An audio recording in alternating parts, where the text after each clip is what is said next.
There are still seats here, so if you want to sit more in the front.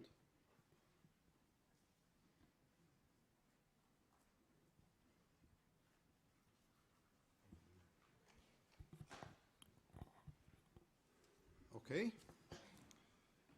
Well, welcome to the annual Nijmegen lectures.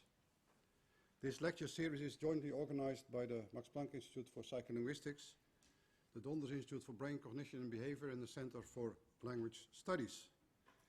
Topic-wise, the lectures are related to, in one way or other, to the uniquely human capacity for language.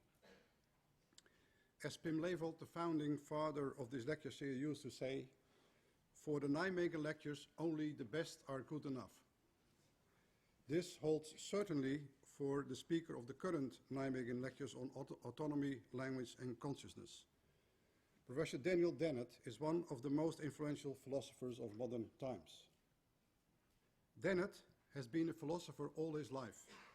At the age of 11, at the summer camp, the camp counselor told him, "You know what you are, Daniel?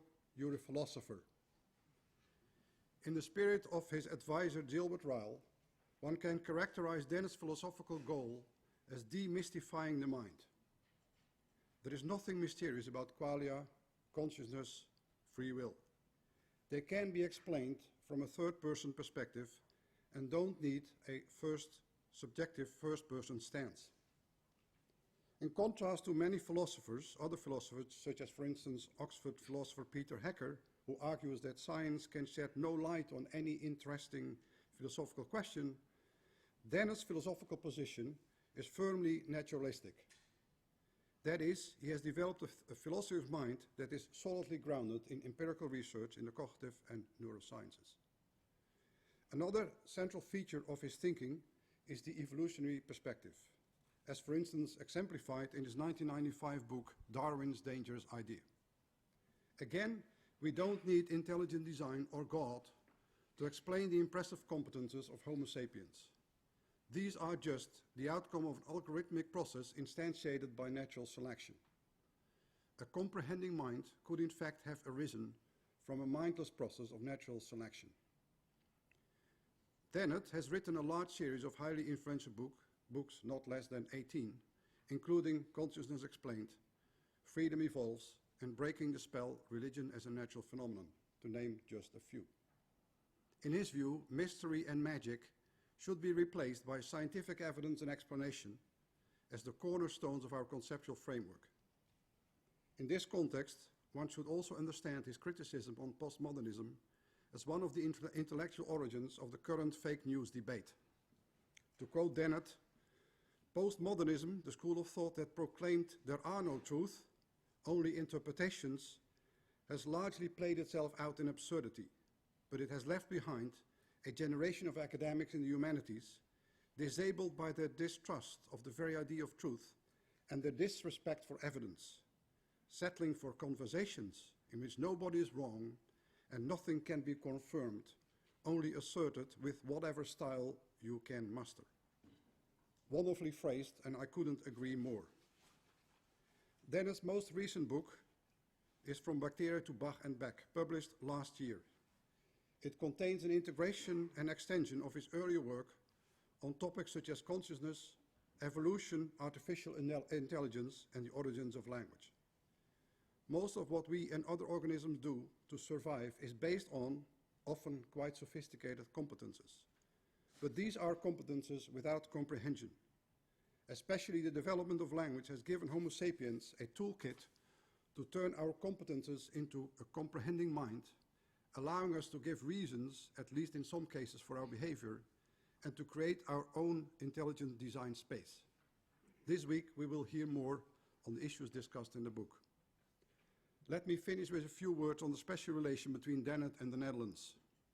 Dennett became a famous figure in the Netherlands through his contribution to a widely viewed and highly praised series of interviews with and debates between researchers such as, among others, the neurologist Oliver Sacks and the biologist Stephen Jay Gould. This series was called Een Schitterend Ongeluk, or in English, A Magnificent Accident, which was composed by Wim Keizer and broadcasted on Dutch national television in 1993. For weeks, the broadcasting agency was overwhelmed by the sheer amount of reactions that they received as a response of this series. The DVD box of the series is still available for those who are interested.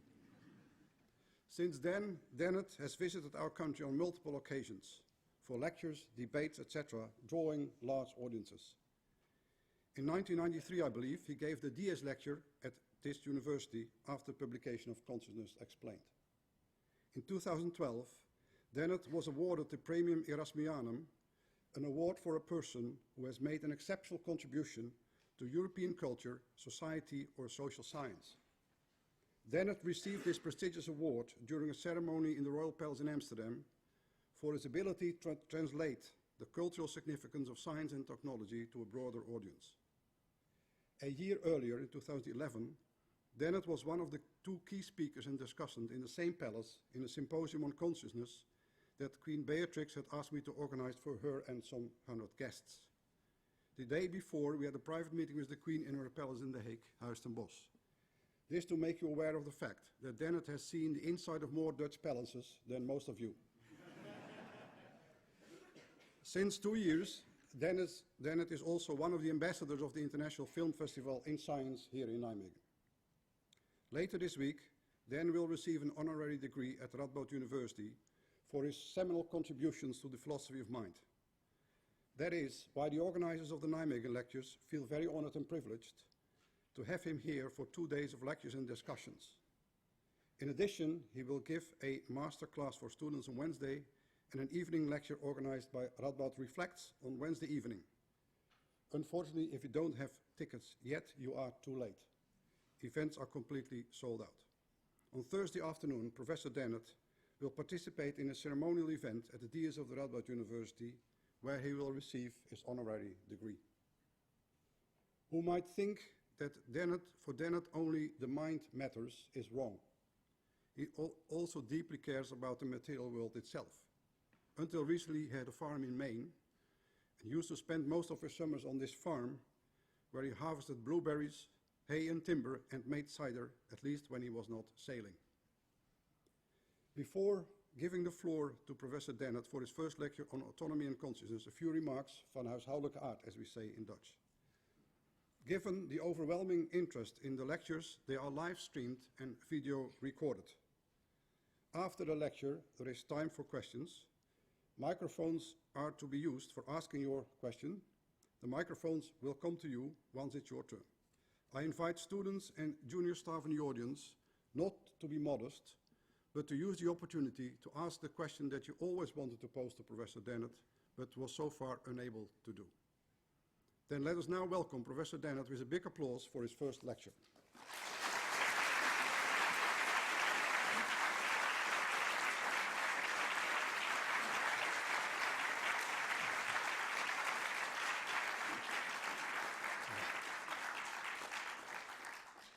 Thank you for the wonderful introduction, Peter. Thank you all for coming.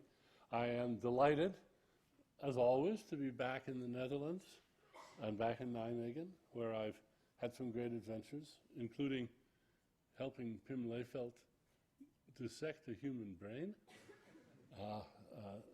an unforgettable adventure. And let me say that I've been revising today's lecture and tomorrow's lecture up until 3 o'clock this morning. And I know I'll be revising the second one a lot after today. This is work in progress, although some of it you will have heard before. But I've been trying to put together some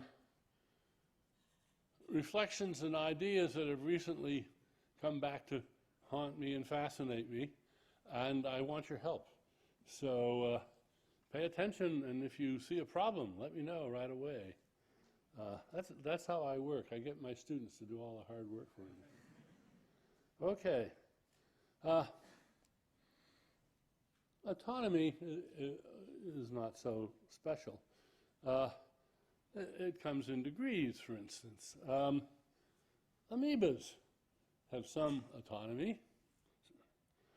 So do the individual neurons in your brain. Even trees have a small measure of autonomy. Consciousness, on the other hand, is special. But it's not that special. It too comes in degrees. And here's the punchline. High degrees of autonomy and consciousness go together because, and this is what I'm going to be lecturing on today and tomorrow, the answer to that question. Let's look first at autonomy in a robot. And I want to go back some in history, actually to the 1970s. The autonomous Viking, this was the Viking 2, there were 2 spacecraft sent by the United States to Mars. And there was the 2 orbiters and 2 landing craft. And they outlived their initial planned life and continued for a total of 6 years. But late in the project, the time delay between Cape Canaveral and Mars became so great that the Viking could no longer be reliably remote controlled. It had been controlled by Cape Canaveral, but it was made autonomous by throwing a switch. It hadn't been autonomous, and it was made autonomous by throwing a switch. I want to draw a moral from this, which you won't probably all accept immediately, but I want you to think about it. Events in the past can't control you, but they can set you free. In an interesting sense of freedom. When that switch was thrown, the nature of Viking 2 changed rather dramatically. But is that real freedom? Robot, real freedom? I want to pay attention to that word real. One of my favorite quotes comes from a book by my friend Lee Siegel called Net of Magic. It's a wonderful book about Indian street magic. They were the original magicians, sleight of hand artists. And in the postscript to the book, Lee has a wonderful passage. I'm writing a book on magic, I explain, and I'm asked, real magic? By real magic, people mean miracles, thaumaturgical acts, supernatural powers. No, I answer, conjuring tricks, not real magic. Real magic, in other words, refers to the magic that's not real, while the magic that is real, that can actually be done, is not real magic. Now, this has been a sort of talisman for me ever since I first read it, because I have discovered that for a lot of people, for instance, they say, Dennett's view is that consciousness is not real. Well, it's not real magic. It's a bag of tricks. But that means it isn't real. And they say the same thing about free will. That's not real free will. That robot freedom, that's not real freedom. Well, it's a real kind of freedom. The question is there any other kind of freedom that is real freedom? And here, the oddity is, and I'll try to enlarge on this later in the talk, is that a lot of the people that insist that the kind of autonomy that a robot like the Viking has some measure of, that's just not real freedom, they go on to say, real freedom doesn't exist. There is no such thing. Real freedom is an illusion. Well, maybe we should settle for the kind of freedom that's real.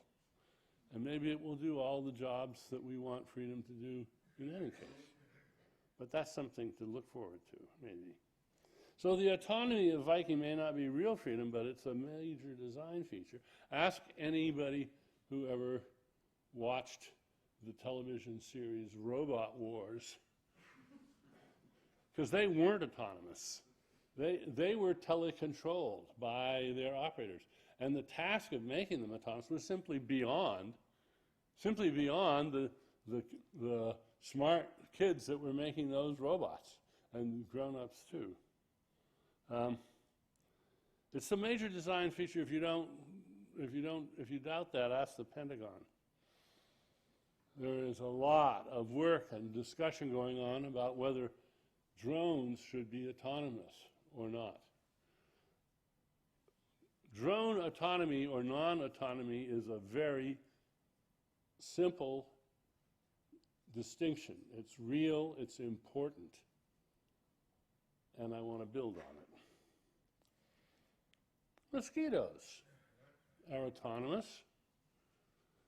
That is to say, when you go to knock them out, you may succeed, or they may be resilient enough to recover, but they don't have teleoperators in the background who can take them off and repair them during the time out. Even a virus like HIV is autonomous in a certain way. It's self-reliant and hard to stop. These are perfectly real features of autonomous things.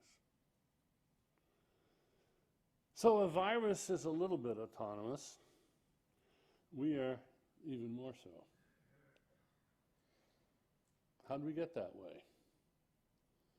Well, we were designed. Just the way autonomous robots are designed, except it's a two-stage design process. Partly it's designed by natural selection over eons, and partly it's designed by growing up and developing and learning. And that's what I'm going to be talking about.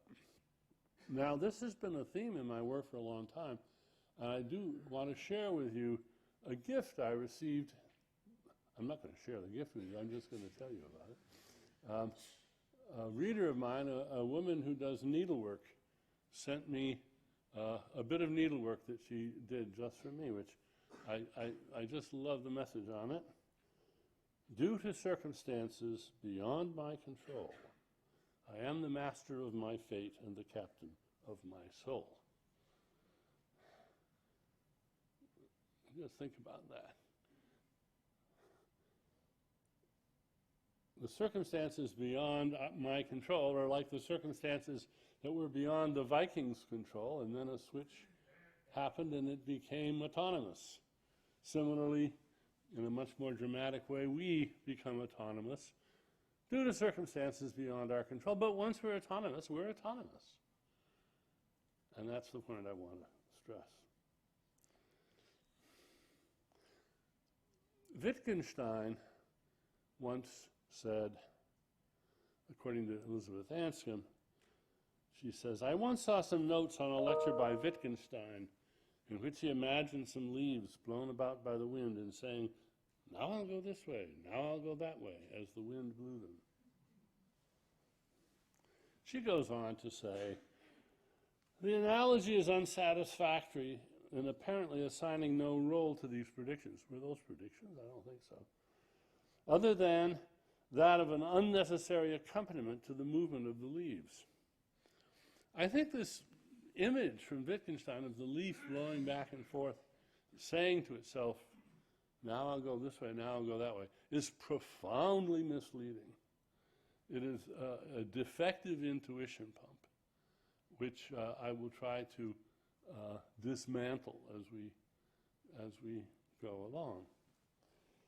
It's one that leads to a vision which I think is also profoundly wrong, but which is, as so often, elegantly expressed by one of my favorite philosophers, Dilbert.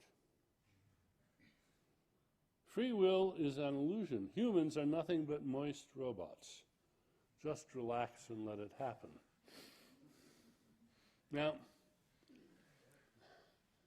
we're moist robots. I love that term. We're moist robots made of robots, made of robots, made of robots. That's all we are, that's all we have to be. But this last sentence, just relax and let it happen, that conclusion, that policy conclusion from Dilbert is, I think, a profound error And it is that mistake that lies at the heart of a lot of wishful thinking and a lot of distorted thinking by people when they think about free will and responsibility. If we're just moist robots, we're not responsible, we can't be responsible, nobody should ever be held accountable for anything they do because, after all, we're just moist robots and we live in a deterministic universe. And I think that's full of thinking which is not just distorted, it's pernicious. There's a moral dimension of this. The reason why the free will issue is so electrifying to our students, it's, I think, the number one waker-upper of undergraduate students in philosophy courses is the free will issue. And the reason it is because people realize, either dimly or very acutely, that a lot hangs on whether or not we are what we tend to think we are, namely responsible agents. Free will is important to us, and for good reasons. Now I want to, well, that's that slide. I don't know.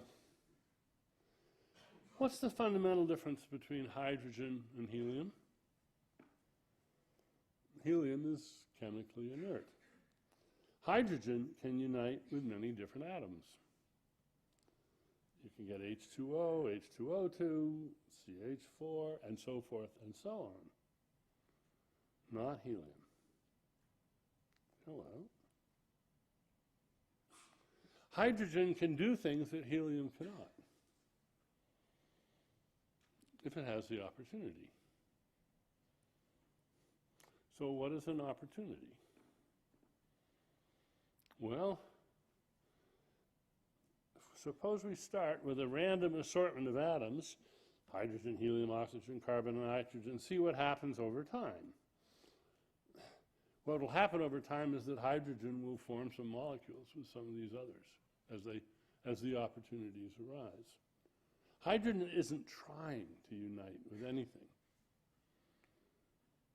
Hydrogen isn't conscious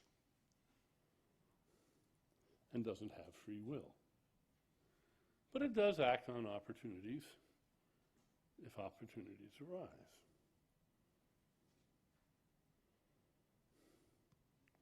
Still, due to basic physical differences, some molecules will proliferate if given the opportunity. Sometimes conditions are unfavorable, sometimes conditions are favorable. Sometimes conditions are super favorable, especially the presence of enzymes that encourage or assist in the formation of molecules. No free will yet, no trying, but just talking about circumstances that are favorable or unfavorable and what tends to happen under those circumstances. Let's see if this works. I think, oh, I forgot about, well, let's see, maybe it will. No, you're not going to get it, are you?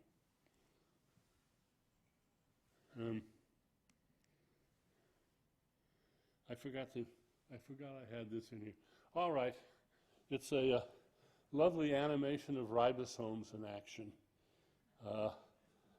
Just a stunning example of a little molecular robot doing its thing. And we will pass over that. Go back to the, if I can. Let's see, I have to, where's my cursor? Oh, there it is. There we go. What you would have seen,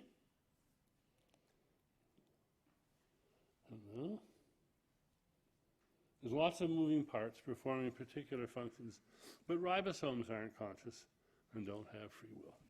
Got that now? Whoops, we got, that's awkward. What happened there? Let me get rid of a few things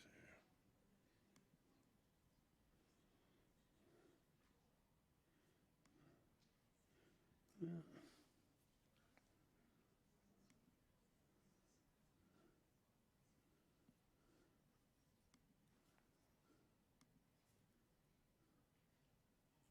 But ribosomes aren't conscious and don't have free will. Excuse me about that. A little technical problem. Well, how about a bacterium? Can it try to do X? It can be relied on to make moves that tend to have the effect of accomplishing X. It's equipped to discriminate opportunities when it is cost effective for it to try to do X. It recognizes and takes advantage of opportunities. But it isn't conscious and doesn't have free will. But it has some autonomy. So now the question is, what more must be added to get consciousness and free will? Well, bacteria notice things. Trees notice things. Even ribosomes notice things. For instance, they have proofreading enzymes that notice things. But they don't notice that they notice things.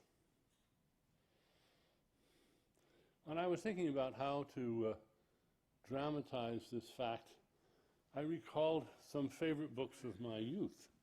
And I wonder if they've been translated into Dutch, whether you know them here. How about The Little Engine That Could? Is that familiar? And it said, I think I can, I think I can. Oh, it's funny, some of my slides are not working. There.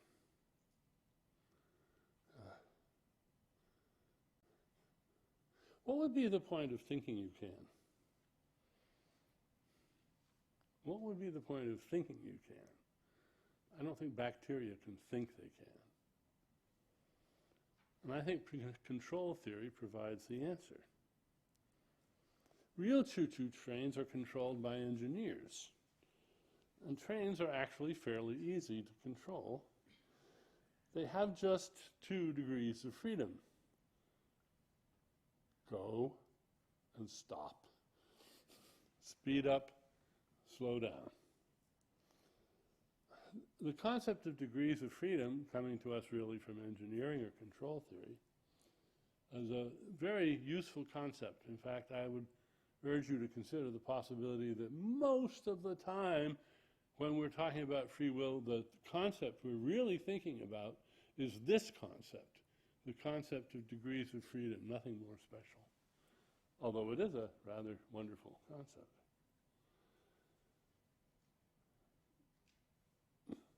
Here we see 1, 2, 3, 4, 5, 6 degrees of freedom, but there are more than that, of course, depending on how many moving parts, how many effectors, how many different possible states an entity has. Now, choo-choo trains have no free will. It's just go or stop or faster or slower. And it's perhaps worth noting that determinism is often described in terms of the railroad tracks of causation. In fact, there's another children's book which plays on that, and that's the story of Tootle. Does this book make it to Holland as well? It was in, these are old. I was a little kid when these came out. And thinking back on Tootle, I realized it had a very repressive, conformist moral. Little Tootle liked to run off the tracks and play in the fields and cavort with the animals, and the big trains eventually got him to stay on the tracks where he belonged. Yeah. And interestingly enough, as of 2001, it was the all-time 3rd best-selling hardcover children's book in English. I want to suggest that this book is a good example of actually a very important feature, which I'm going to be talking about more tomorrow, and that is the creation of the architecture of the control system of an agent who has moral responsibility. It's a particularly ham-fisted and blunt tool, but it does its job. One of the things that we all know intuitively, and engineers know technically, is that restricting degrees of freedom often makes for more reliable systems. Less to control, less that goes wrong. You simplify the task. When I was working with Rod Brooks on the robot cog, the humanoid robot cog, we more or less built into cog the appreciation of this. Suppose you had to thread a needle. You had the thread, you have the needle. You might want to brace one arm on the table, restricting several degrees of freedom of that arm so that you can only have to control one. You simplify the problem by clamping some of your other degrees of freedom. A degree of freedom is something that has to be controlled. And if you can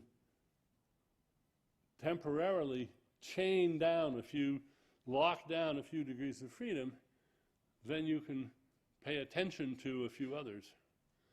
And so the issue of too many degrees of freedom is a big one, as we'll see. It also creates challenges. Consider hot air balloons. They have only one controllable degree of freedom. They just heat on, heat off. That's it. Up, down, with a noticeable time lag. And yet, really good hot air balloonists can move, knowing because of their knowledge of the wind currents, can move hot air balloons through amazing terrains. If you've ever got a chance to go ballooning in Turkey, in Cappadocia, yes, absolutely. It's just amazing to see how the pilots will go up a ridge and fall down into a canyon, go through the canyon, then down the next ridge, and then up the next ridge, and after an hour and a half, land the balloon on a trailer parked in a field several miles from where you started. It's amazing.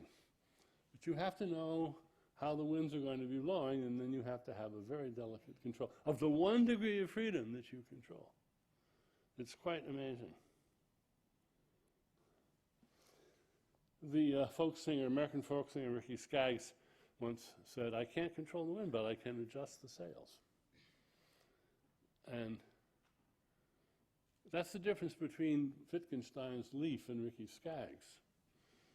It can't control the wind, it's just blown wherever the wind blows it.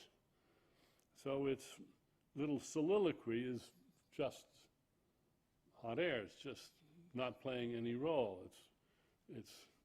But first of all, if the leak could say that to itself, it could also probably trim the sails. That's part of what's misleading about that image.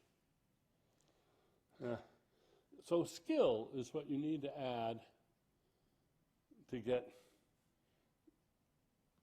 real freedom, real consciousness. And it doesn't depend on indeterminism at all. It depends on self-organization and feedback. The reason that Cape Canaveral had to turn on the autonomy switch on the Viking II, it was that it could no longer have reliable in-time feedback from its attempts at control. Is there an important difference between the Leaf and the autonomous Viking? Aren't they both just determined to do whatever they do? Yes, but the Viking can do things that the Leaf can't do. It can trim the sails, in effect, on its own, by using information that it gathers from its local environment. And those are things that the Viking couldn't do if it didn't have its control system on board. So now I want to talk about 2 user illusions. One is the desktop user illusion on your laptop or the user illusion on your smartphone. It's been designed by engineers to be a user-friendly set of metaphors that simplify narcissistically what you're doing. And the conscious experience user illusion has been designed by evolution, by natural selection, to be a user-friendly set of metaphors that simplify narcissistically as well. The engineers have intelligently designed the interface between you, the user, and the gnarly complexity of your smartphone. You don't want to know the layers and layers and layers of software that are interacting to produce all those effects. You just want to have very user-friendly ways of dealing with what matters to you. And evolution has accomplished much earlier the same thing for all organisms. It's designed user-friendly interfaces for those organisms, their control systems, so that they can track and pay attention to the things that matter to them and ignore the rest, just blur over the rest, which doesn't matter. They don't need to know about it. This is what creates what Wilfrid Sellars calls the manifest image. Wilfrid Sellars, late great American philosopher, had a distinction between the manifest image and the scientific image. The scientific image is where you have quarks and leptons and protons and nuclei and cells and molecules and neurons and motor proteins and all the rest. The manifest image is the everyday world we live in, with tables and chairs and people and smiles and euros and dollars and opportunities and baseball games and all the rest of that good stuff. The ontology of the manifest image is the everyday ontology that we acquire just by being alive and succeeding in the world. We track the things that matter to us. That's the manifest image. And the challenge, according to Sellars, is what's the relationship between the manifest image and all the things in that image and all the things in science? And you can see at a glance that it's a serious problem. What's the chemical formula for a euro? Or, for that matter, for an opportunity. Lots of the things that matter to us, we want to be able to recognize both euros and opportunities when they arise. They're perfectly important, salient things in the world for us, but they're not made of atoms. They're not readily described in the language of the physical image, the scientific image, as Sellars called it. So the manifest image is composed of what? Gibsonian affordances. I've been reaching back into my student days and pulling up ideas that I now appreciate much more than when I first encountered them. Jimmy Gibson, J.J. Gibson, The Ecological Approach to Visual Perception, 1979, introduced us to the term affordances. What nature affords. And it's affordances that populate our manifest image. Windows are for looking out, doors are for walking through, chairs are for sitting on. They afford sitting, cups afford pouring liquid into and drinking out of, and so forth and so on. Gibsonian affordances are opportunities, what the environment offers the animal for good or ill. And perceptual motor systems are designed to discern and respond appropriately to affordances. Here's a simple way of thinking about affordances. Wouldn't it be nice to just perceive all the things that matter? In the future, you may be able to wear a device or implant one that labels everything in the world that matters to you. Like Google Glass, only better. Would have to be. For instance, suppose what matters to you right now is lawyers. You want to identify lawyers. Well, what does a lawyer look like? Well, many different things.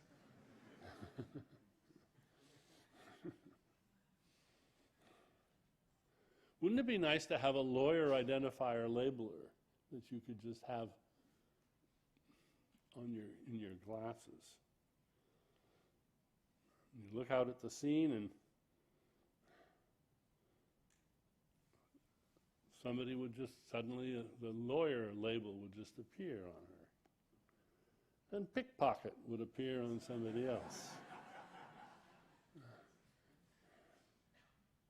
But of course, if you had it, it wouldn't have to be words of English. They could be just, symbols.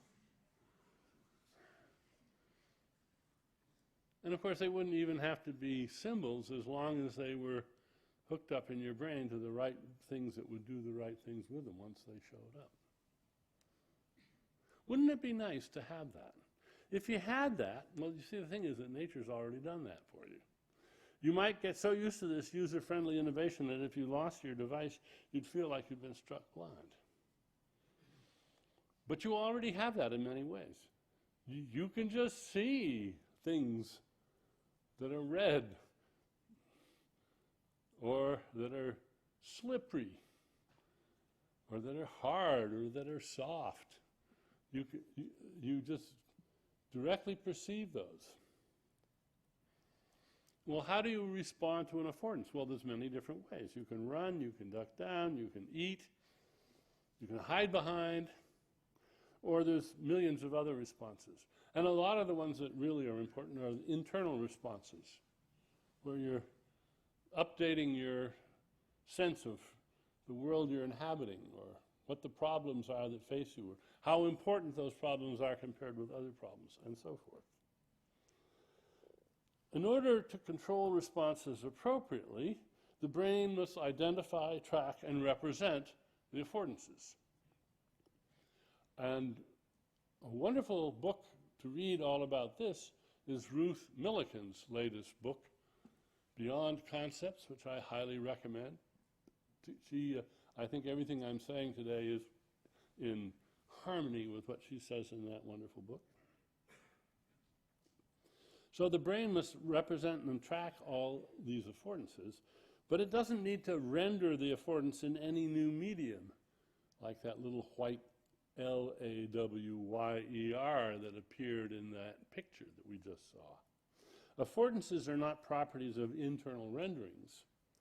They're properties discerned in the environment, like liquid or red or hard or shaped like a fish.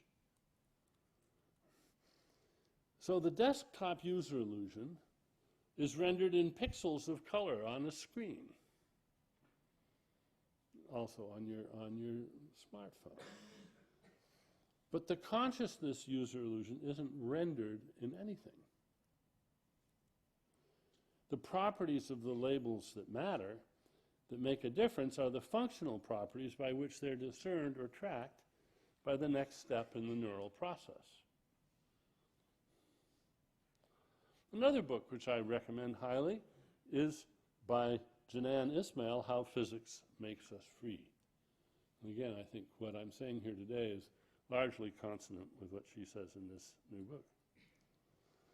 So a flip-flop has one degree of freedom. It's either on or off. The control of degrees of freedom is always an issue. And Ismail draws a good distinction between self-organizing systems and self-governing systems. Mosquitoes are self-governing systems. Hurricanes and tornadoes are self-organizing systems. And the main difference is that tornadoes and hurricanes, even if it's useful to consider them as responding to information in how they move and keep themselves together, they can't seek out information. They don't have any capacity for expanding their tracking capacities. So now I want to begin a thought experiment that I'll have more to say about tomorrow. turning a drone into an autonomous vehicle. How many of you have ever flown a drone? That is to say, remotely flown. Have any of you? No, nobody. I was given a drone by my son-in-law, so I have one. I've spent a little time flying it, not much. I'm amazed at what some people have done with it. But I want you to look at this picture, because this is what it's like to be piloting a drone. There's your drone in the distance, and you've got a screen with all of the details rendered, and you've got various controls, and those control the various degrees of freedom that you have control of. And you can wiggle and waggle those things. Each button, each direction is the control of 1 degree of freedom. And you've got enough there so you can do some pretty fancy things.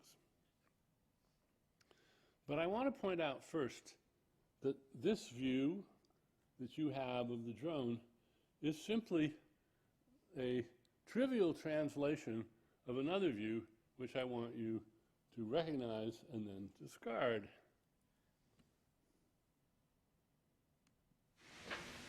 Look at this. What the hell is that?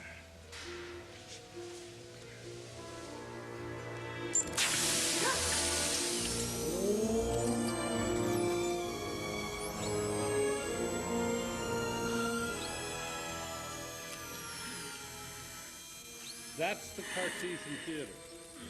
Must. It's the place in your brain where the control room is. And there's the little homunculus sitting in the Cartesian theater with surround sound speakers and 2 screens to look at, struggle, and lots of buttons to push. And you don't need to. War?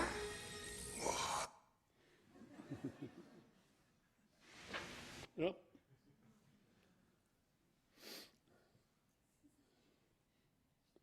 The reason I love to show this clip from Men in Black is that it illustrates a point that a lot of people have been confused about. Some people think that the argument of my book, Consciousness Explained, was that there was something conceptually contradictory about the idea of there being a Cartesian theater. No, there's nothing conceptually contradictory about it at all. There's nothing incoherent about that movie. Could be. My point about the Cartesian theater is double. It's partly empirical and partly conceptual. The empirical part is this. When we look inside, that's not what we find. If it were, of course, we would not have started our theory of consciousness. We would have to look at the consciousness of the little homunculus controlling the giant puppet from the inside. My conceptual point is that at some point we have to take all the work that the homunculus does and distribute it around to lesser agencies that somehow manage to do the job. And they're not going to be conscious, but they're going to do the work. Otherwise, you don't have a theory of consciousness. One of the unsettling facts, meta facts, I guess, about theories of consciousness is if you still have a homunculus in your theory, you haven't begun your theory yet. A good theory of consciousness is one where consciousness comes out, the model makes it seem like a sort of abandoned factory. All these wheels turning and things shunting this way and that way, and there's nobody home. If you still have somebody home, you haven't begun your theory yet. You haven't begun. And a lot of people don't realize it, and that's why consciousness looks like such a hard problem, is that they refuse to get rid of the inner witness. They leave the inner witness there to be that which has access to access consciousness, for instance. But then they don't take apart that access and figure out how to get that job done. We have to get away from the Cartesian theater. That means if we take... So I'm suggesting now that one step away is to, first of all, adopt the position of the drone operator, and then realize that the task of having a theory of consciousness is the task of taking all the things you can do to control that drone and offloading those back into the drone. Just getting rid of your own thoughtful, insightful, adroit, foresighted activities and seeing if you can figure out how to install them one way or another in the onboard system of the drone. If you succeed, you've made the drone autonomous, and as autonomous as you are if you succeed in the limit. And that's just a good way of looking at the problem, I think. And what you realize immediately is that control must be distributed and accomplished by opponent processes. Now, there's two ways of attacking this issue. And the one I'm going to explore first is what you might call the top-down intelligent design way. So there you are, you're a drone engineer, you're a drone designer, you're a robot designer, and like the engineers at Cape Canaveral, your task is to offload, figure out what decisions am I now making for this drone that I want it to make on its own and as informed as I am, or almost as informed. What am I going to put in this drone to take over so I gradually offload my intellectual talents in drone control to the thing so it can be a self-controller? And we won't even think about consciousness. We'll just think about this in terms of control. How do we make the drone a self-controlling drone, taking over the role of the human operator? We have to figure out how to pass all of the control over to the drone. And that's an interesting exercise, but that's not nature's way. And I'm going to try to show you what the difference is between the two ways of thinking about this. The top-down intelligent design way and the bottom-up way that nature does it. This is, of course, my favorite picture of consciousness. This is a New Yorker cover from the 60s by Saul Steinberg. And it shows the wandering, marvelous, inventive, ingenious stream of consciousness of this man looking at the painting by Braque and identifying it, and this reminds him of Baroque, and off he is to the races.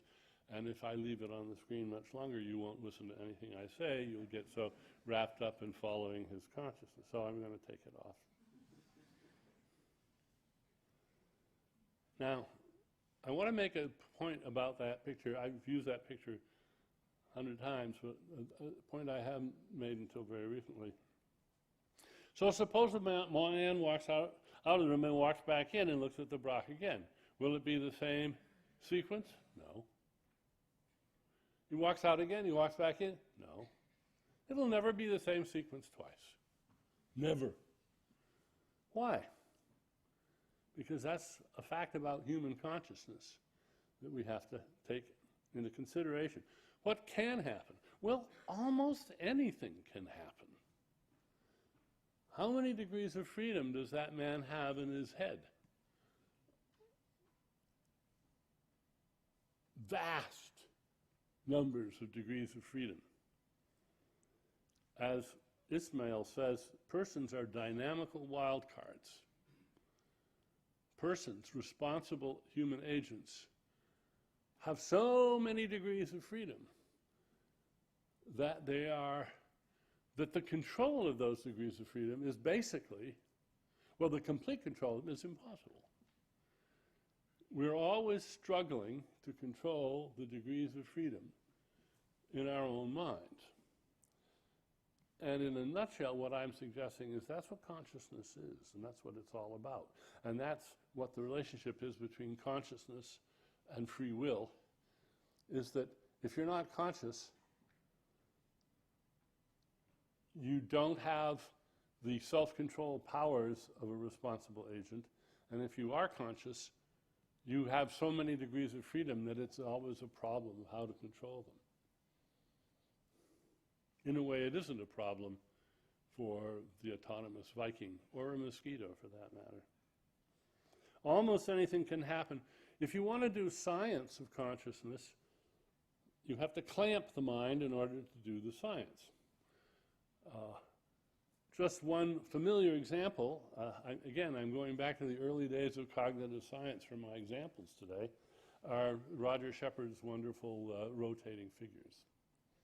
This was an extremely ingenious experiment that Shepard and Metzler did back in the 60s or 70s, way back when.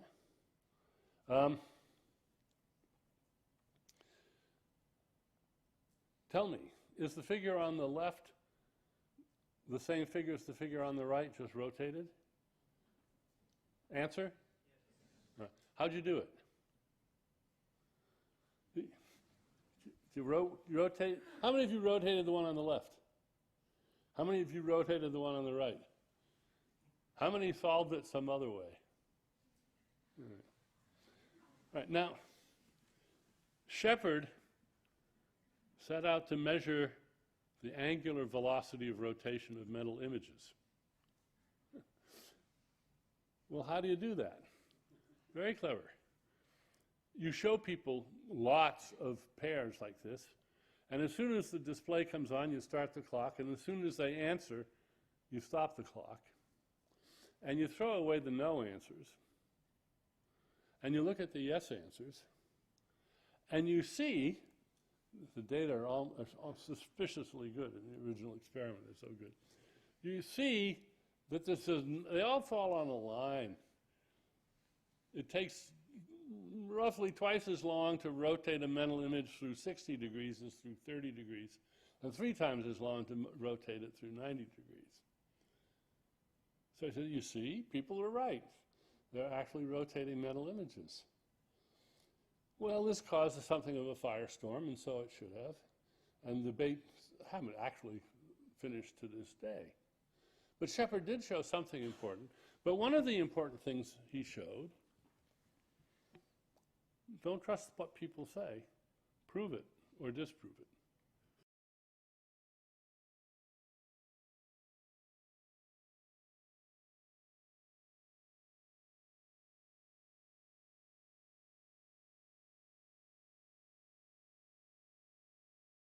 People could have been wrong.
Make decisions on your own behalf. Nothing more and nothing less. To be able to make decisions on your own behalf. Ability. And this is ability in the same sense that hydrogen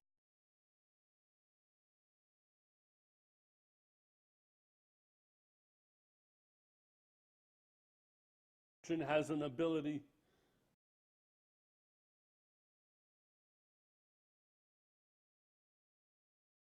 entity.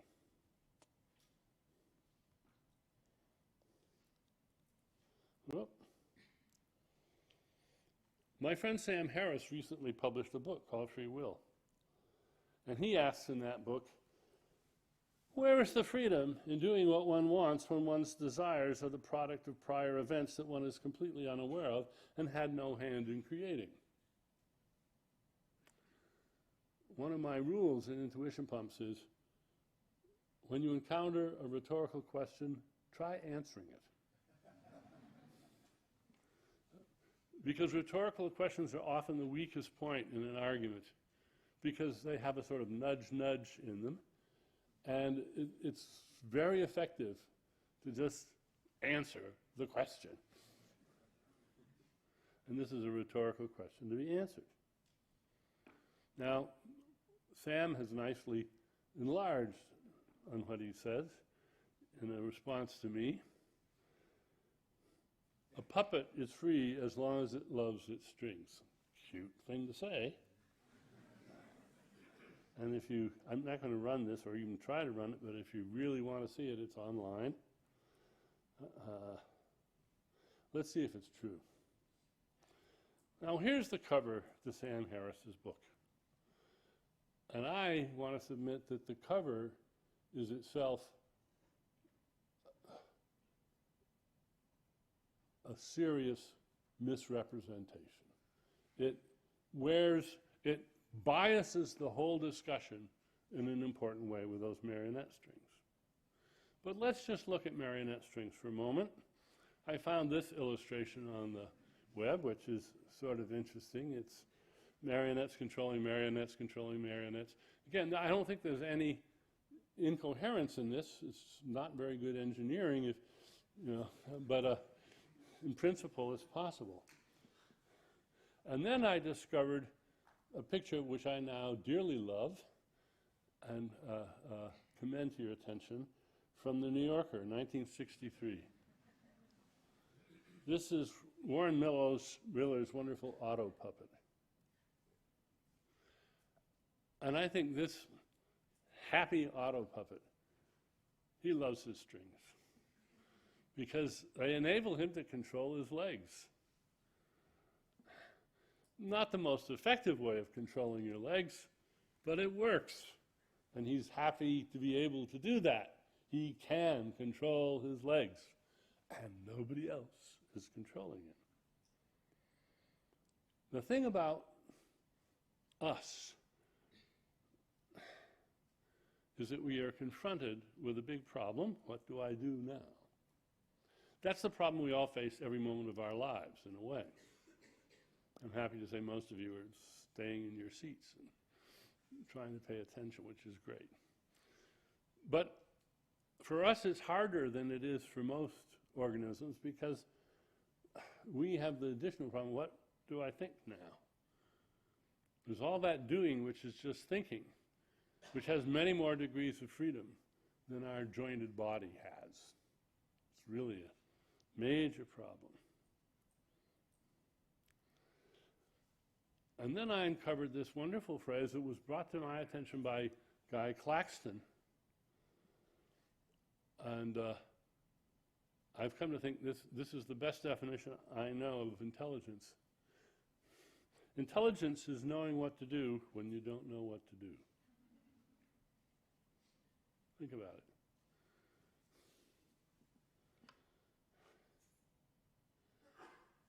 If you don't have an inbuilt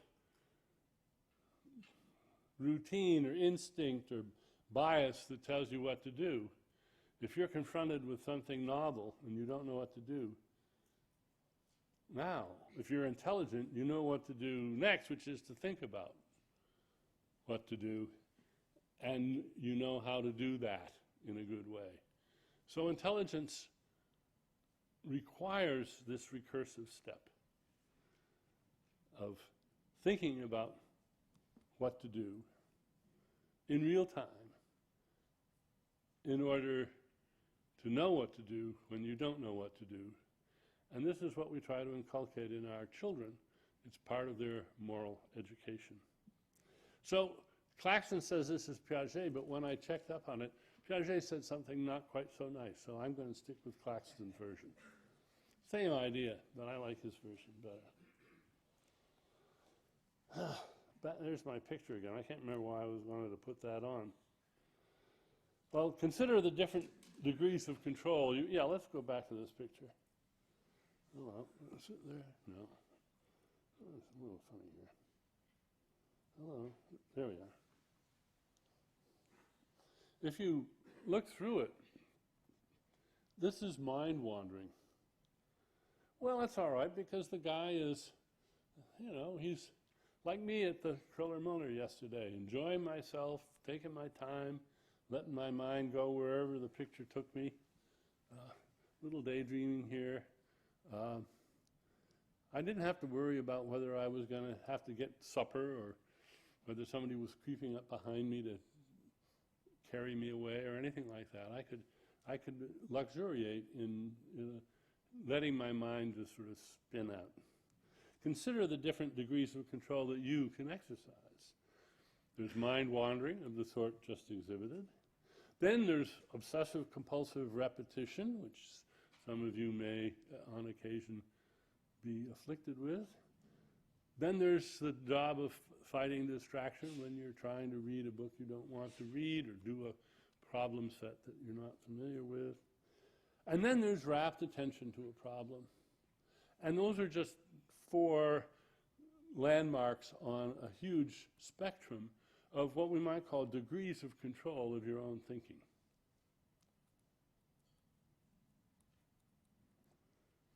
How did you get this range of abilities?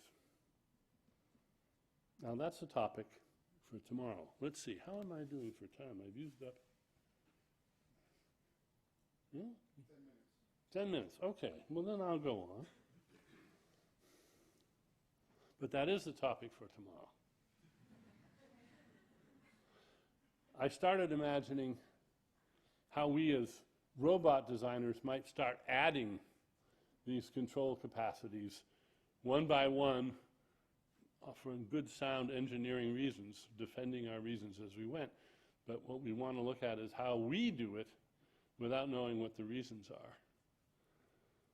But now I want to switch gears very slightly and turn to, isn't that strange? Here we go. The late, great Tom Wolfe, who had his finger on the pulse in many ways, but he often said things that weren't true, but what were commonly believed. The conclusion people out beyond the laboratory walls are drawing is the fix is in, we're all hardwired. That, and don't blame me, I'm wired wrong. This was his conclusion about free will being drawn from neuroscience. He had the players wrong, by the way, in this essay, but he's right that that's the conclusion a lot of people were drawing. But I want to draw attention to a problem with that. Wired wrong. Well, what would it be to be wired right? Could we be wired right for responsibility? What would it take for a moist robot to have moral responsibility? And does cognitive science show that these requirements cannot be met? Well, you remember this was Dilbert's conclusion. Basically, just relax and let it happen. But we want to think about whether that's right. Really, like the moist robot of Mar-a-Lago? Are we all beneath the law because we're wired wrong? The term subpoena means under penalty. Do you really want to live in a world without penalties? Some people who argue that free will is an illusion say, yes, penalties, punishments, blame, these are obsolete concepts. We've got to get rid of them. Because after all, we're just robots, made of robots, made of robots. We're just moist robots. But I want to suggest instead that free will is moral competence, and it's an artifact of society. It's like money, perfectly real. Extremely useful social constructions, user illusions. So there's 2 options. Either free will doesn't exist, or free will exists, but it isn't what you think it is.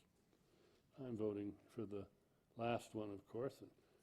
I mentioned this earlier, my frustrated campaigns. I say consciousness is real, it just isn't what you think it is. And they hear consciousness isn't real. I say beliefs are real, they just aren't what you think they are. Dennett says belief talk is a useful fiction. The practical world is the world we live in, scientists as well as lay people, the manifest image. It's the world that matters to us.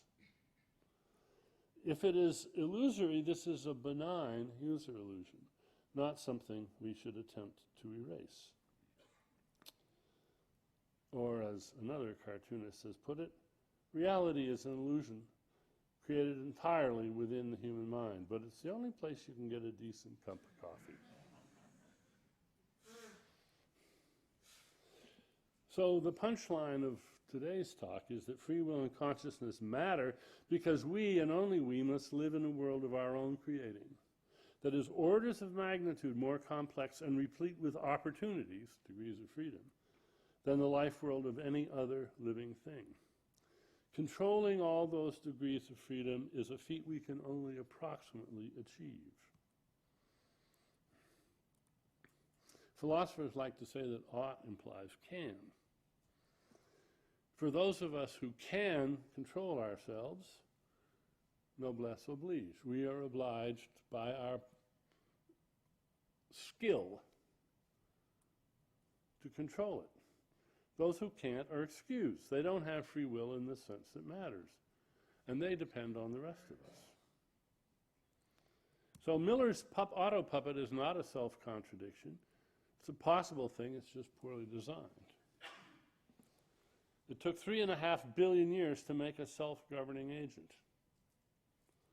Now there are billions of them, and they can manipulate each other. I'm going to pass over a few slides. One of our obligations is to protect our free will, protect our moral competence, prevent ourselves from becoming any agent's puppet. And this is a real problem. I'm going to illustrate it with a thought experiment. I will end on that note today. Here's 4 cases of causation.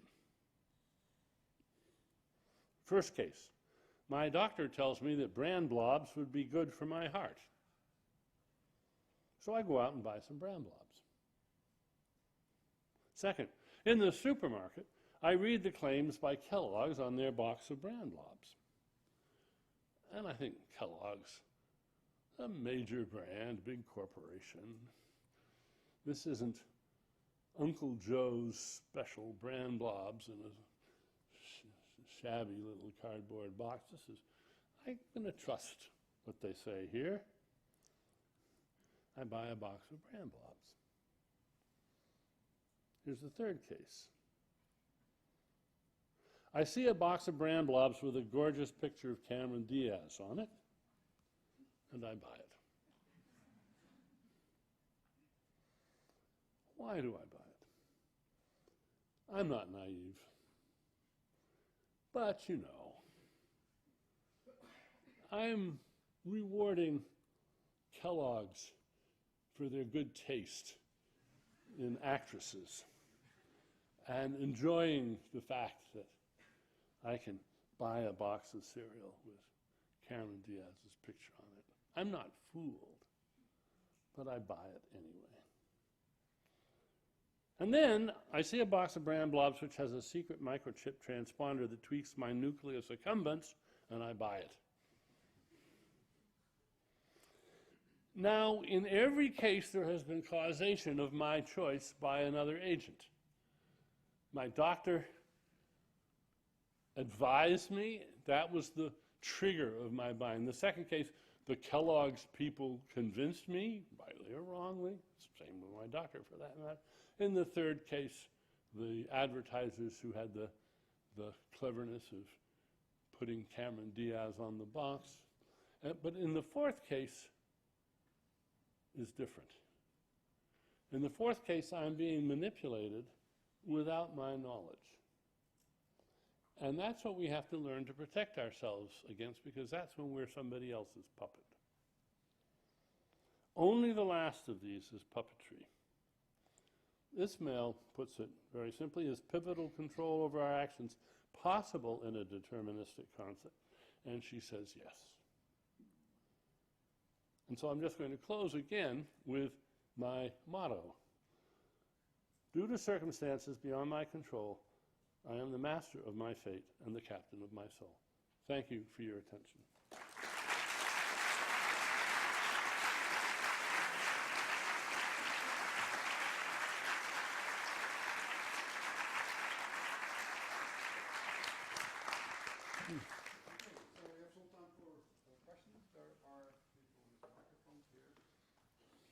raise your finger if you have a question, and let's see whether there are some of you.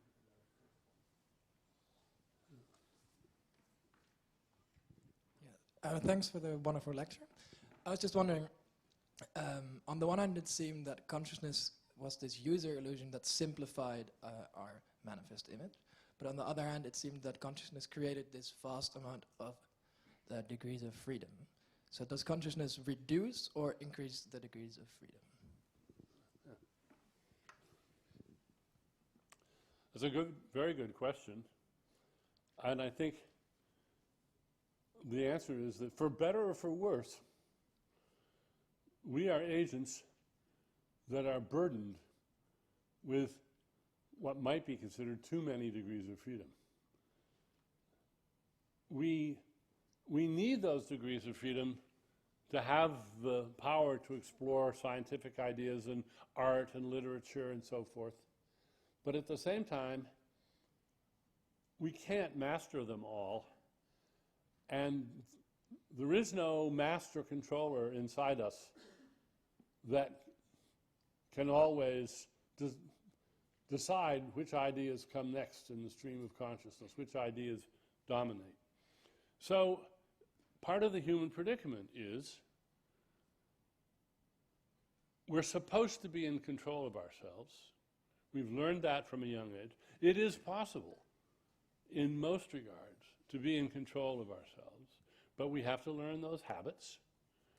And we are afflicted many times by distractions and other problems in which we fail to live up to our own ideals. So in a sense, it's a burden. But I think it's a burden that we bear, most of us, and gladly and proudly, because it gives us the freedom and security to be a citizen in a state which isn't failed, which gives us all the more freedom, more degrees of freedom to move out and not worry about whether we're under attack or where the next meal is coming from. So it's a mixed blessing.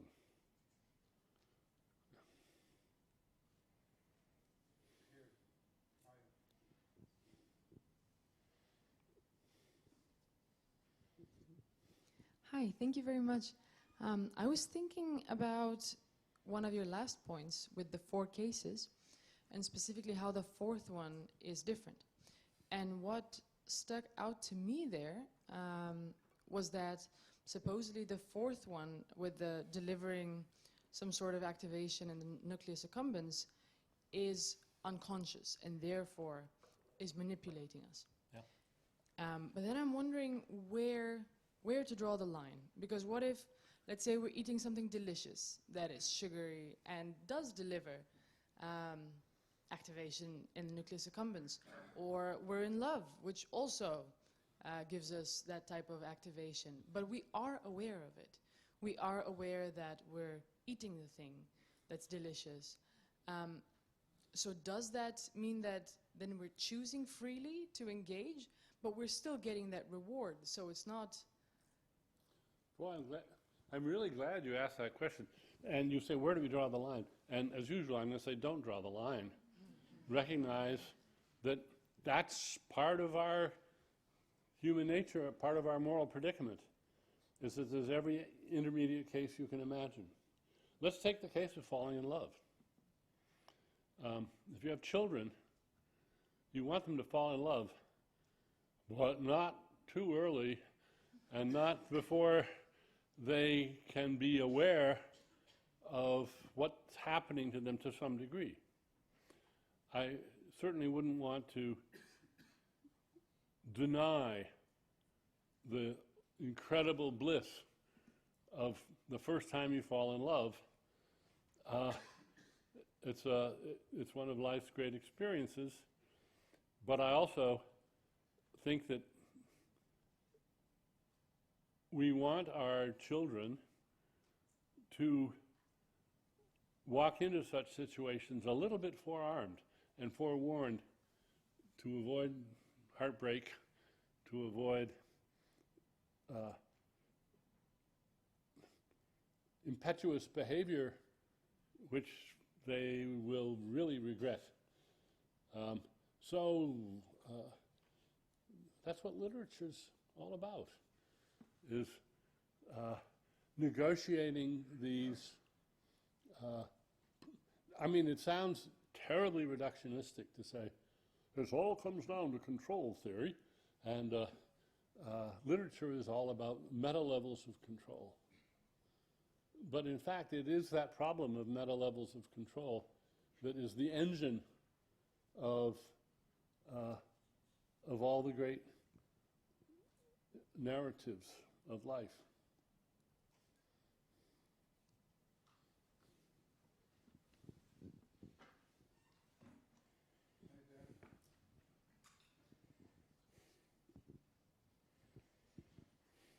You said in the very beginning of your talk that bacteria are not conscious, that they don't have this noticing of noticing. And I wonder, is this a critical assumption for your theory? Because we actually can't know this. This is an intuition that we have. And because you were talking about this gradient scale, does this kind of dichotomy really matter? And if not, what does that mean? I missed something in your question. Say. So you said that bacteria are not conscious. Bacteria are not conscious, Yeah, yeah. because we don't think of them as noticing or thinking of thinking. But I wonder if this is a critical assumption, because it is an assumption. We don't know this. We can't know this. We don't know if another person is actually thinking, right? This is we base this on behavior.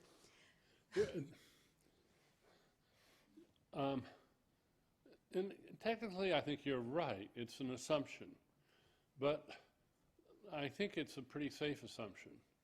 Rocks don't notice anything. True. Are you sure? Well, exactly. So this is an intuition. I think when we think about But life. I think we know why we know that rocks don't notice anything, because they're just pretty much homogeneous all the way through. They don't have the moving parts. And the bacteria, they got fantastic numbers of moving parts, but it doesn't seem so far that they have the right sort of moving parts to notice they're noticing. And of course, we can test that behaviorally. And there's a lovely book by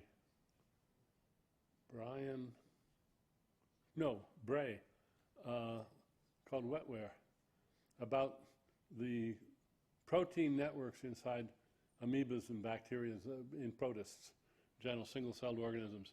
And they're astonishingly sophisticated. They can be trained. They are, in my terms, Skinnerian creatures. But they don't seem to be Popperian creatures. They don't seem to be, and they're certainly not Gregorian creatures, but they are conditionable. But that's not the same as noticing you're noticing. But it is an assumption.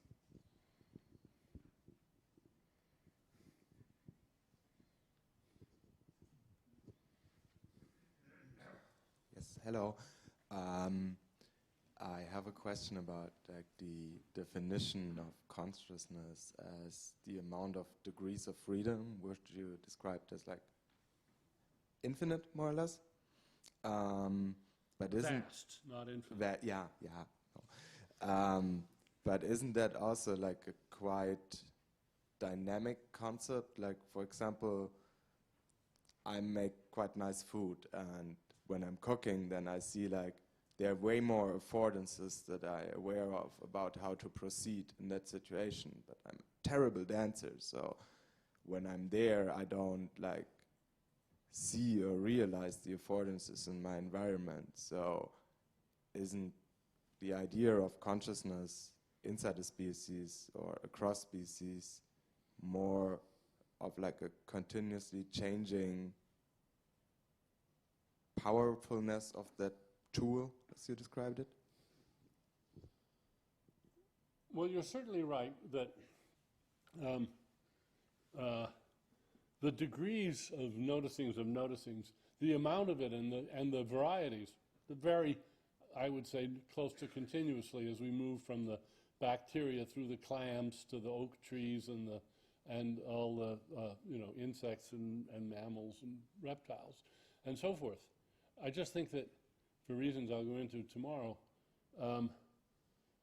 no other species is close to having, as it were, the problem of consciousness that we have, because they don't have the degrees of freedom in need of control that we have. I'm not sure that that answers your question, but tomorrow I'm hoping, and I say it's very much under revision still, I'm hoping to discuss, at least briefly, Paul Bellow's Arcadia architecture, which is an AI architecture designed to show the role of attention in control. And I think he's got to be right about some of that, and that this will maybe shed some light on how the distributed control of the degrees of freedom of consciousness happens. Okay, great. Thank you.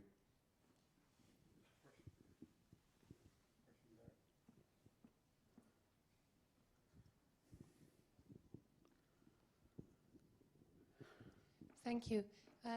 Near the end of your talk, you said we have a moral obligation or a moral responsibility. Where does this obligation come from? Is it also emergent from ourselves or our society? Mm-hmm. Yes, I think morality, like free will, like free will itself, and like money, these are socially constructed, but not intelligently designedly constructed. They are products of social living. They evolve by mimetic evolution to provide landmarks and features of the environment in which we live that we value for good reasons. We could, in principle, abandon them. We could abandon money. We could abandon promising. I don't think we should. So I think morality, well, this is woefully slick and shallow, but I'm going to put it this way anyway, as a first pass.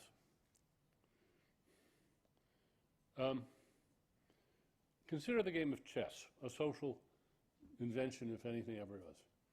The game of chess has changed over the eons. Castling was introduced, for instance, made the game better. Why? Given what human beings are, human beings just thought this was a better game to play. We can sort of talk about the psychological reasons why it goes faster, and so forth. There are other things that have been suggested that might be improvements. Morality is the best game in town.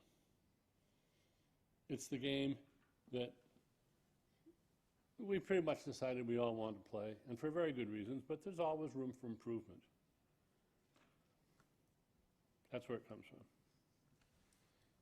All the way in the back.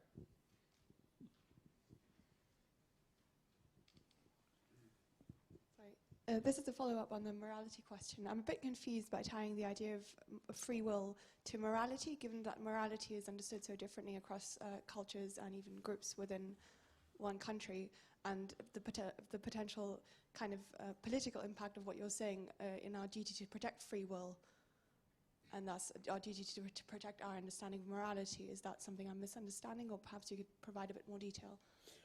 Thank you. I do not shrink from the implication that what I have said or would say in more detail about morality has implications that are critical of moral attitudes and systems in other parts of the world. I do not shrink from that, and I'm happy to defend this as an improvement, in much the same way that I defend a Republican, not American Party Republican, but a republic over an oligarchy or a monarchy as a form of government. I think there are good reasons why I think some systems of morality are simply better than others. Better. And we'll defend that. Let me put it this way. In America, a lot of people talk about the Ten Commandments. I've yet to meet an American who would be willing to live with Old Testament morality. I think we've improved it, without any thanks to religion, by the way. And so if that's an improvement over time, we can look around us and see improvements over space as well. And we can realize that, for instance, the treatment of women in some cultures is not as good as it should be. That's a moral judgment that is defensible, I think.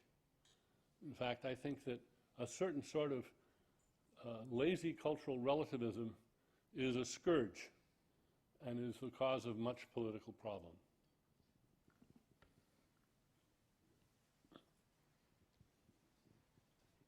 You've talked about mind wandering and mental rotation as degrees of freedom. I really like that as a sort of alternative to just behavior that has these degrees of freedom. But I'm also a bit lost when it comes to how to combine that with your attack on the Cartesian theater, basically. As a neuroscientist, I can kind of have a rudimentary picture of thinking as, neurons firing, some kind of self-organization with electrical impulses, whatever. But I feel like from a first-person perspective, I'm still kind of trapped in a Cartesian theater. So maybe you could help me escape. Yes, from a first-person perspective, you are trapped. That's why you have to learn how to avoid the first person and try to view the whole system from a third-person point of view. Then you can see where that first-person part of the user illusion comes from. And I'll give you a little preview. People want to say, illusion? Well, who's the user of the user illusion of consciousness? And I say, in the first instance, other people. Maybe it's the second-person illusion.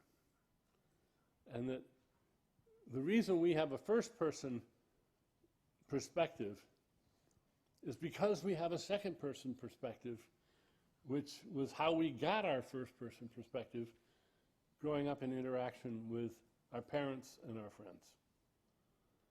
And that you have to step back and see the phenomena from a third-person point of view in order to understand that the first-person point of view is not the beginning, as so many people think. It's the last. It's what you eventually get to when you understand how it was all put together. When you can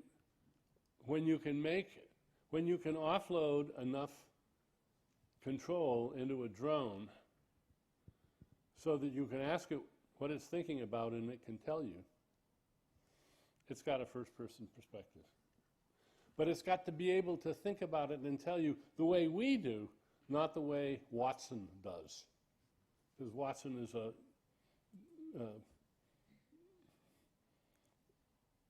it's a trick. It's not an agent at all. It's a tool.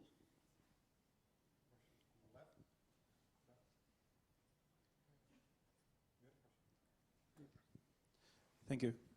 I think still somewhat related to the previous question, you've spoken about Gibsonian affordances. And at some point, I believe you said that the user illusion of consciousness was the tracking of these affordances through different parts of a neural structure. But I still think that implicit in this is a suggestion that something is tracking these affordances. And so my question is, specifically in regard to the framing of the affordances, how do you find that whatever is tracking these affordances is truly different from a homunculus? If it's an assembly of moist robots, how is this assembly in itself different from the homunculus or multiple homunculi? Thank you. Only in this, it's much simpler. In Ruth Milliken's new book, she introduces the concept of what she calls unitrackers. Unitrackers are different from unicepts, which are the sort of more advanced products of unitrackers. Unitrackers are built-in neural structures designed to track affordances that matter to us. And you can consider them as really stupid homunculi. But yeah, they are. For many years I said that the way to think of cognitive science is as homuncular functionalism. You start with a whole self and you break it down into more and more myopic and simple homunculi that do less and less, more and more specialized, understand less and less, competence without comprehension. Unitrackers are competent trackers, but they have no comprehension. They don't have to, because their activities lead, without their knowledge, to responses that are also designed to be appropriate.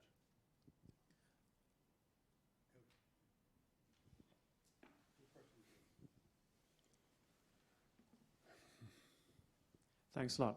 So I really like your idea of the consciousness as user illusion to reduce down this vast number of degrees of freedom.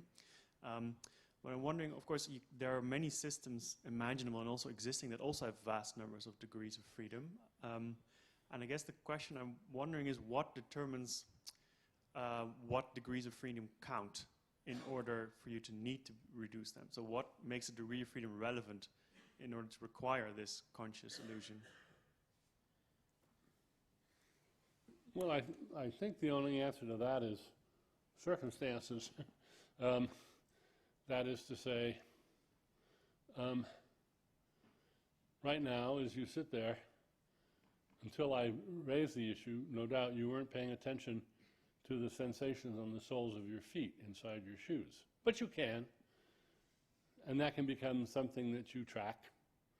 And if your feet are sore, that will endogenously attract your attention, and other things compete for your attention, and there's an ongoing competition all the time, and your stream of consciousness is simply the product of that never-ending competition. No, but my question was actually slightly different, if I may. So it's more, so I can appreciate that I have these many degrees of freedom and I need to make this selection, and that's, I think you're claiming that's why I'm conscious, but I'm just wondering what would make a system require to have this reduction of degrees of freedom in general? Well, just that it is a self-governing system. Okay, yeah. Yeah, it's not everything is a self-governing system. An avalanche is not a self-governing system.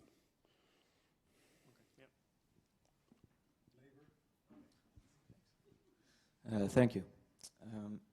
I was wondering, I'm actually struggling with the distinction between the manifest image and the scientific image, in the sense that for me they both need a mimetic layer to make sense the way they do. And in this sense, aren't they both constructed? And given the jabs at postmodernism, I was wondering, what does this do with the epistemological status of science and facts? Yeah. Oh, I think you're right. Both the scientific image and the manifest image are constructions of the sort. They're things that have evolved culturally in the case of science, and in the case of much of the manifest image as well, the scientific image. The big difference is that evolution in science is at least partially constrained and governed by the memes of evidence and truth. And that makes science special. The fact is that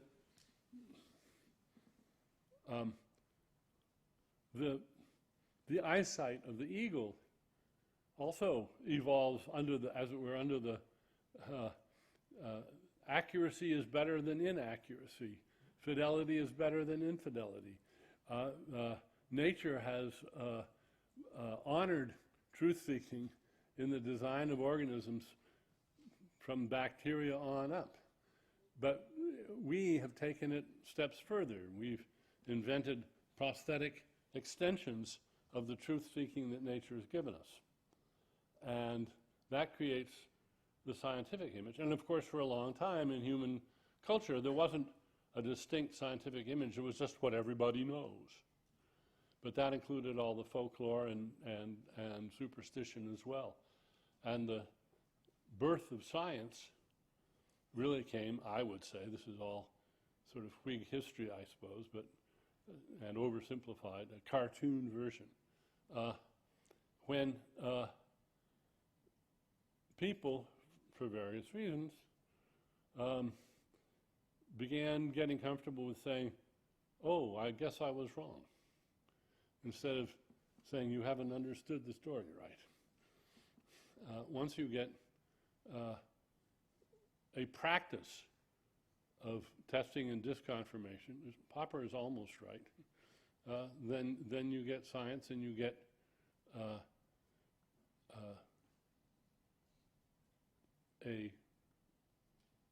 an institution,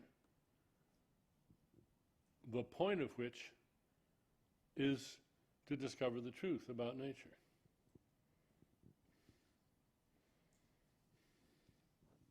Final question. Over there. In the back. What a responsibility.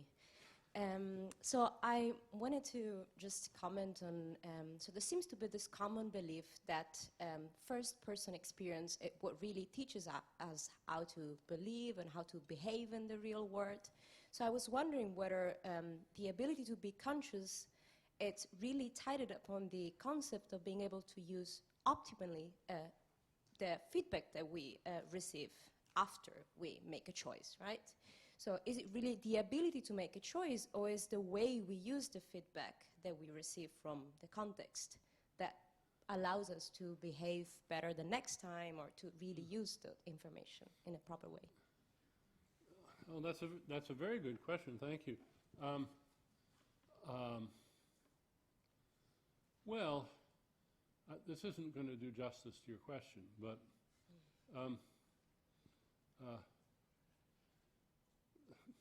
folklore tells us, and folklore is right, that it's no good having free will if you can't actually execute the things you decide to do. So you better work on your skills at using feedback to guide your performance. You need both skill in choosing and skill in execution, and they're both feedback controlled at different levels. And you need both. And I think we have a good, at least rudimentary technical understanding of how that works. And we can say, for instance, that computer chess programs, or the Go program, AlphaGo, they're very good at the skill side of it, but they don't even have the, do I really want to play chess? Do I really want to play Go? Do I want to win this? There's whole layers and layers and layers of agential decision making, which they're simply not equipped with. They're not conscious. They're just skillful. Okay. That concludes the first lecture. Now, for those of you who have subscribed to the in-depth discussion session in the afternoon, that will start at 2 o'clock at the Max Planck Institute next door. There is an overflow room where you can at least follow the discussions if the auditorium is filled up completely. And then tomorrow there will be another lecture at this hall. But let's now thank Professor Dennett for a wonderful first lecture. Thank you very much. Thank you.